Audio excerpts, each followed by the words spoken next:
bây giờ xong ăn đình cầu ơi nó nào nó xía xa tan cho bây giờ cái giờ年giờ rồi đời bây tôi xí nhớ đâu giặc quỷ phong ơi ta xin nói bây đã tới chỉ auto cái nó quay nó chép lá cờ đấy ơi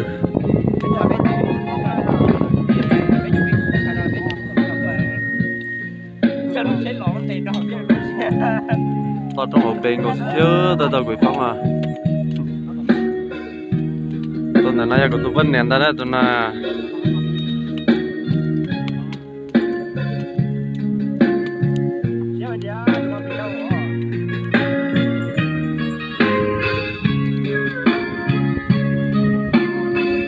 bây giờ cho một nơi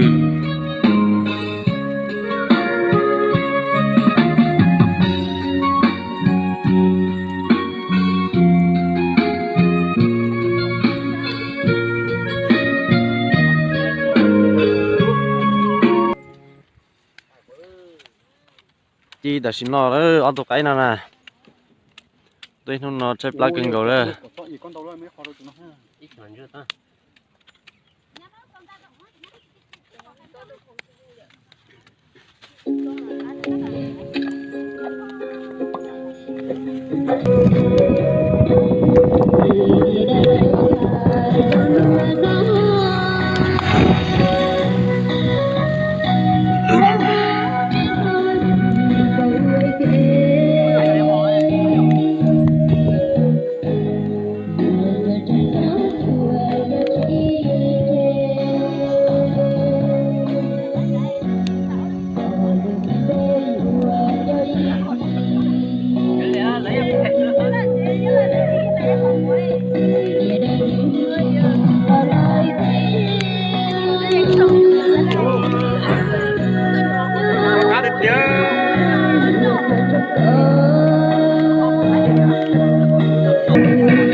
Rồi, 1, 2, 3, vô! 2, 3, vô! 2, 3, vô! Nào chưa, 2, 3.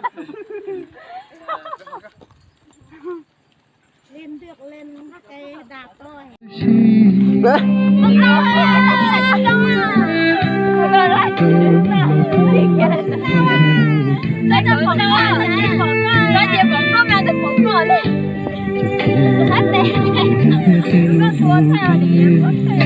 Em nói được kia. Em nói được kia.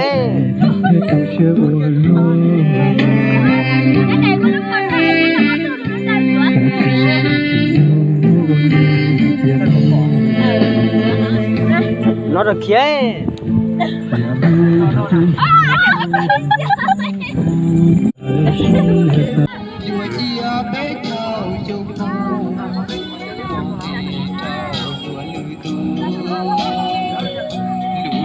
Hưởng cao tuổi ơi. Hưởng cao tuổi đấy. Dạ nó bỏ kìa, còn nó. Bỏ đấy, bỏ nó không tốt chứ. Dạ rồi kìa. Bố lần cơ.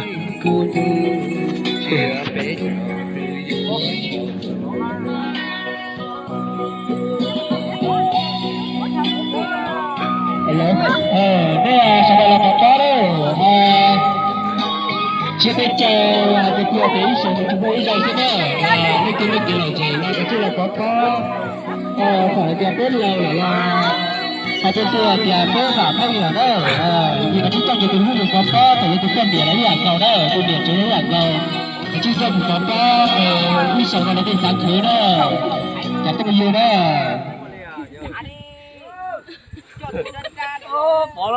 Đi bỏ là cho mình đấy hả? Alo. Để cho lâu đó, nó còn chơi cái là gì đó, cho túi chân dày á, cho túi chân giá chứ. Cái tiếng là gì đó, cái kia là nó hay là cái kia chứ. Cái rồi cái kia là gì thế? Nó chỉ là không giống cái là gì.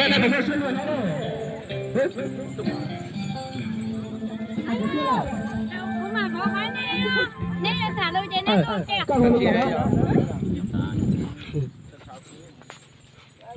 Thì điều giải đó thì hãy ra cái chua cho cái lúc cái trâu đó, nhưng mà trên cha thì hãy ra cái chua cho cái cho cái là gì, tăng cho cái đây nhé. Ta sẽ dùng cái hết rồi. Chia điểm đó thì đây là cái gì đó, học tỷ đấy. Tôi cứ nhớ đây là cha. Định đâu mày? Hồi đó phải cho ra đi là cho ít hãy cho cái kia cho cái là gì đó. Cho hãy to.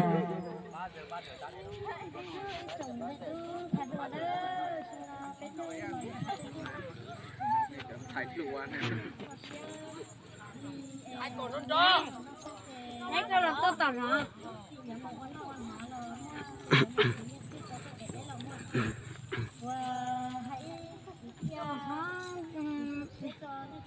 Các bạn đang nói cho tôi một cái là hai cái chiếc.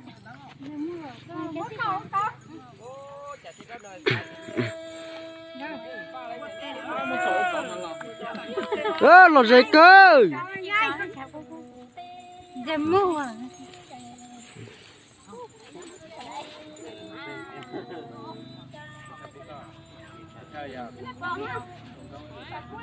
Chỉ có nó đâu thôi ta, có cái cao cao mùng nhà này.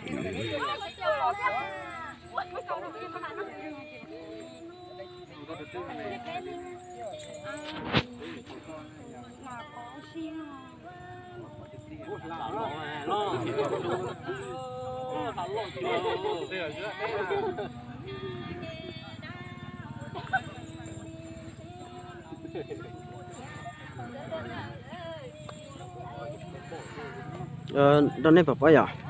Ở đây à? Lò.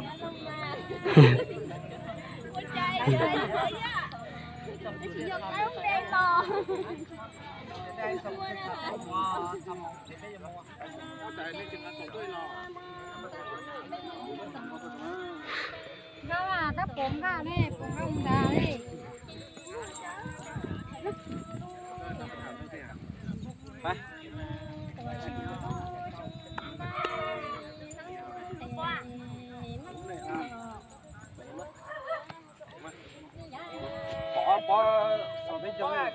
Phải không? Nó tôi tưởng nó thằng luôn không có tế gì phải.